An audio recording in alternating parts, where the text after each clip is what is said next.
بسم اللہ الرحمن الرحیم۔ السلام علیکم ناظرین۔ حضرت ابو ہریرہ رضی اللہ تعالی عنہ سے روایت ہے کہ نبی کریم صلی اللہ علیہ وآلہ وسلم نے فرمایا، 7 ہلاک کر دینے والے گناہوں سے بچو۔ صحابہ کرام نے عرض کیا، یا رسول اللہ صلی اللہ علیہ وآلہ وسلم وہ کیا ہیں؟ آپ صلی اللہ علیہ وآلہ وسلم نے فرمایا، اللہ کے ساتھ شرک کرنا،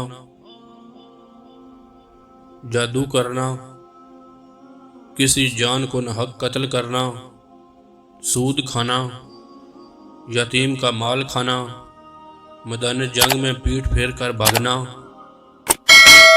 اور بھولی بھالی پاک دامن عورتوں پر تہمت لگانا۔ اللہ ہم سب کو ان تمام کبیرہ گناہوں سے محفوظ رکھے اور صغیرہ گناہوں سے بھی بچنے کی توفیق عطا فرمائے، آمین یا رب العالمین۔